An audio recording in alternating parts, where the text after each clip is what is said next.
और क्या कहते हैं नबी को, हजरत मोहम्मद साहब सल्लल्लाहु अलैहि वसल्लम को क्या कहते हैं? रहमतुल आलमीन, पूरे आलम पर रहमत करने वाला, सिर्फ मुसलमानों पे रहमत करने वाला नहीं। तो जब आपने यहाँ पे लिखा है कि मुस्लिम्स फॉर ऑल, इसका मतलब इस देश का मुसलमान सबके लिए खड़ा होगा, हिंदुस्तान के लिए खड़ा होगा, एक एक आवाज के लिए खड़ा होगा। बांटने से हिंदुस्तान आगे नहीं बढ़ेगा, मोहब्बत की बुनियाद पर हिंदुस्तान आगे बढ़ेगा, नफरत की बुनियाद पर हिंदुस्तान आगे नहीं बढ़ेगा। और एक पार्टी तो दुर्भाग्य से इस देश की सत्ता में 10 साल से है, जिसके खिलाफ हम लोग लड़ रहे हैं, पूरी मजबूती से लड़ रहे हैं, और तब तक लड़ते रहेंगे जब तक ये नफरत की विचारधारा का खात्मा नहीं हो जाता। गोडसे की विचारधारा से हिंदुस्तान आगे नहीं बढ़ेगा, गांधी की विचारधारा से हिंदुस्तान आगे बढ़ेगा। ये बाबा साहब के संविधान को मान के हिंदुस्तान आगे बढ़ेगा। लेकिन आज तो जो सरकार है, इसको संविधान से ही प्रॉब्लम है। अभी मैंने देखा शशि थरूर जी ने अपने भाषण के बाद कह दिया जय संविधान, तो बिरला जी कहते हैं जय संविधान मत बोलो। क्यों नहीं बोलेंगे जय संविधान? एक नहीं 1000 बार बोलेंगे जय संविधान, क्योंकि ये देश संविधान से ही चलेगा, संविधान के अलावा किसी मोदी और योगी के फरमान से नहीं चलेगा। अरीफ साहब और यहाँ पर मौजूद तमाम हमारे साथी, एक बहुत ही अच्छी चर्चा, अच्छी बहस चल रही है, और मैं आभारी हूँ अदीब साहब का कि उन्होंने इस प्रोग्राम के लिए मुझे आमंत्रित किया, मुझे बुलाया, यहाँ पर बोलने का मौका दिया। Indian Muslims for civil rights, और इसके नीचे एक अच्छी लाइन लिखी हुई है, initiative by Muslims for all. Muslims for all, इस देश का मुसलमान सबके लिए, सिर्फ मुसलमान के लिए नहीं, इस देश का मुसलमान हिंदुओं के लिए भी, सिखों के लिए भी, ईसाइयों के लिए भी, दलितों के लिए भी, पिछड़ों के लिए भी, सबके लिए भी, हिंदुस्तान के लिए, लोकतंत्र के लिए। हो गया, हट जाओ भाई, फोटो हो गया, हट जा। और यही तो ऊपर वाले का पैगाम है। हम क्या कहते हैं खुदा को? रब्बिल आलमीन, पूरे आलम का रब, सिर्फ मुसलमानों का रब नहीं, पूरी दुनिया का रब। और क्या कहते हैं नबी को, हजरत मोहम्मद साहब सल्लल्लाहु अलैहि वसल्लम को क्या कहते हैं? रहमतुल आलमीन, पूरे आलम पर रहमत करने वाला, सिर्फ मुसलमानों पर रहमत करने वाला नहीं। तो जब आपने यहाँ पे लिखा है कि मुस्लिम्स फॉर ऑल, इसका मतलब इस देश का मुसलमान सबके लिए खड़ा होगा, हिंदुस्तान के लिए खड़ा होगा, एक एक आवाज के लिए खड़ा होगा। और सेकुलरिज्म सिर्फ एक शब्द नहीं हो सकता, धर्मनिरपेक्षता सिर्फ एक शब्द नहीं हो सकता। अगर इस देश में आप पैदा हुए हैं तो धर्मनिरपेक्षता जीना सीखना होगा। कैसे धर्मनिरपेक्षता में जिया जाता है? शब्द तो सेकुलरिज्म का आप बोल सकते हैं, पढ़ सकते हैं, बहुत अच्छे अच्छे भाषण दे सकते हैं, लेकिन जो सेकुलरिज्म हमारे कॉन्स्टिट्यूशन में लिखा हुआ है, जब कहते हैं हम हिंदुस्तान एक सेकुलर मुल्क है, ये मुल्क है हिंदुओं के लिए भी, मुसलमानों के लिए भी, सिखों के लिए भी, ईसाइयों के लिए भी, बौद्धों के लिए भी, सबके लिए। जब हम सेकुलरिज्म की बात करते हैं तो सेकुलरिज्म वो शब्द है जिसको आपको जीना सीखना हो, अपने आचरण में लाने का प्रयास करना हो। खाली बोलने से काम नहीं चलेगा। मैं तो उत्तर प्रदेश के सुल्तानपुर के छोटे से जिले में पैदा हुआ।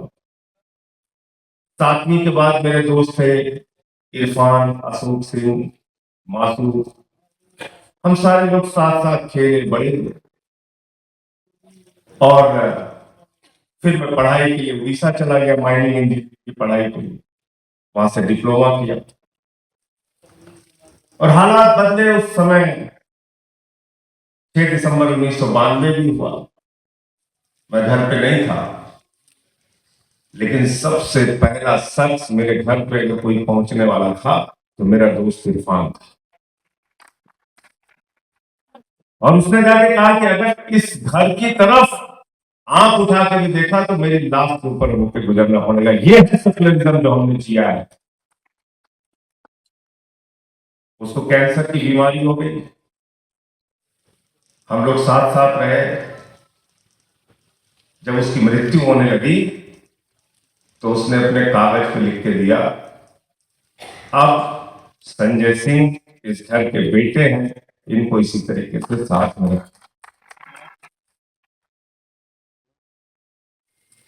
तो हमने सेकुलरिज्म को जिया है, ये शब्द नहीं है, सिर्फ एक साथ मिलकर रहना कैसे है ये सीखा है। और आज इतने सालों के बाद इरफान हमारा दोस्त था और आज उसका बेटा सूफियान हमारे बेटे का दोस्त है। हमारी पीढ़ियों के रिश्ते हैं। कोई खड़ा होता है भड़काने के लिए चला आता है, जरा सा ध्यान। जोर जोर से भाषण देगा, लोगों को बांटने का काम करेगा। बांटने से हिंदुस्तान आगे नहीं बढ़ेगा, मोहब्बत की बुनियाद पर हिंदुस्तान आगे बढ़ेगा, नफरत की बुनियाद पर हिंदुस्तान आगे नहीं बढ़ता। यही तो आपके देश की खूबसूरती है, जहां अलग अलग भाषा, अलग अलग जाति, अलग अलग धर्म के लोग एक साथ मिलकर रहते हैं। यही तो आपके देश की खूबसूरती है। पूरी दुनिया में आप जाते हैं, कहते हैं हम इंडियन हैं, यहां आपस में आप नफरत फैलाने की बातें। और एक पार्टी तो दुर्भाग्य से इस देश की सत्ता में 10 साल से है, जिसके खिलाफ हम लोग लड़ रहे हैं, पूरी मजबूती से लड़ रहे हैं, और तब तक लड़ते रहेंगे जब तक ये नफरत की विचारधारा का खात्मा नहीं हो जाता।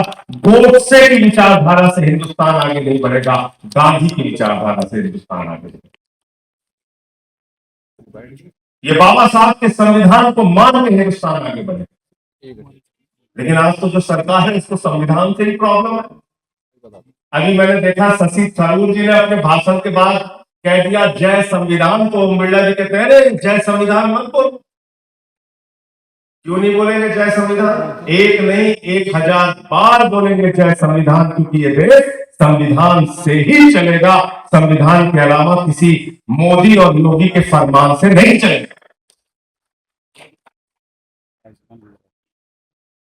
और अभी यहां चर्चा हो रही थी कि मुसलमान हिंदुओं के लिए बोले, हिंदू मुसलमान के लिए बोले। बहुत अच्छी बात। अदीब साहब आए थे तो मैंने भी ये बात कही थी।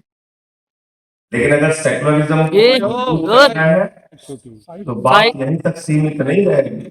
याद रखिएगा, मुसलमान हिंदू के लिए बोले, हिंदू मुसलमान के लिए बोले, हिंदू सिख के लिए बोले, मुसलमान सिख के लिए बोले, सिख हिंदू के लिए बोले, मुसलमान के लिए बोले, यही तक बात सीमित नहीं रहेगी। मैं मानता हूं कि अगर इस देश के सेकुलरिज्म को मजबूत करना है तो हिंदू हिंदू के खिलाफ भी बोले अगर वो कुछ गलत कर रहा है। बहुत उम्दा, गलत तो नहीं कह रहा हूं।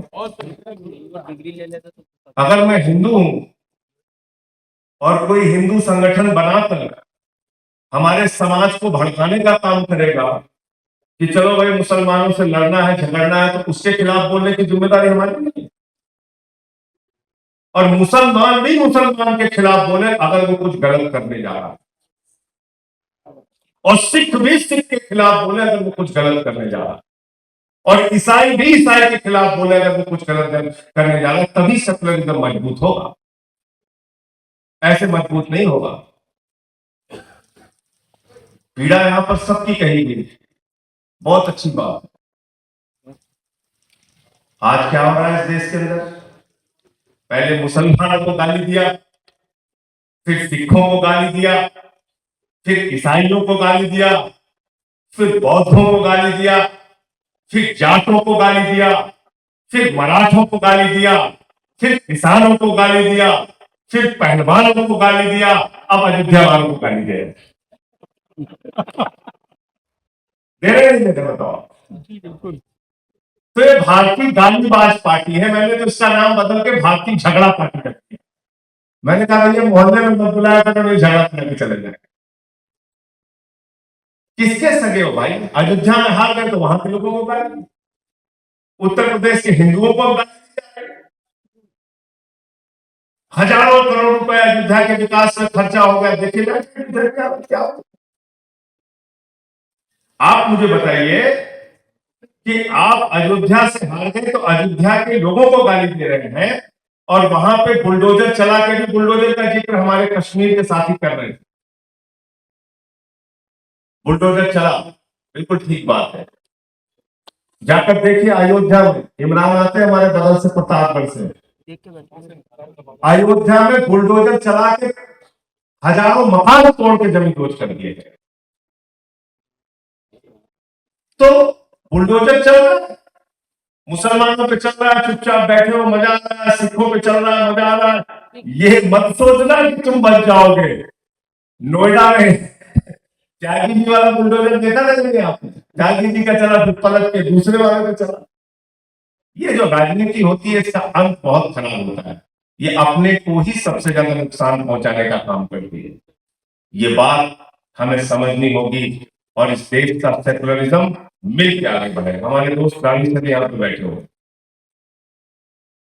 एक सांसद ने इनके खिलाफ ऊट पटांग बोलने का काम किया। सुबह में आंख खुली 6 बजे उठा, सबसे पहले इनके पक्ष में आवाज उठाने का काम इनके भाई संजय सिंह ने किया। यह है हिंदुस्तान, ऐसे आगे बढ़ेंगे हम लोग। और कोई बचा नहीं, ये बिल्कुल मत सोचिएगा, जो इनके खिलाफ बोलेगा इनके उत्पीड़न का शिकार होगा। मैंने उत्तर प्रदेश में आवाज उठाई, एक दिन में 9 एफआईआर मेरे खिलाफ हुई। कुल 23 मुकदमे उत्तर प्रदेश में मेरे खिलाफ किए। पार्लियामेंट में मैंने आवाज उठाई, मैंने नारा लगा दिया संसद के अंदर, मोदी अडानी भाई भाई, देश बेच के खाई मलाई। क्या गलत बोला भाई? एक ही आदमी को हिंदुस्तान की सारी संपत्ति आप देते चलेगा? उन कंपनियों से आपने इलेक्टोरल बॉन्ड लिया है जिन्होंने आपको चंदा दिया है, और आप देखिए कहीं सड़क टूट रही है, कहीं टर्मिनल टूट रहा है, यही सब चंदा दिए। एक ही है और आपका तो दूसरा। तो मुझे टारगेट कर लिया इन लोगों ने।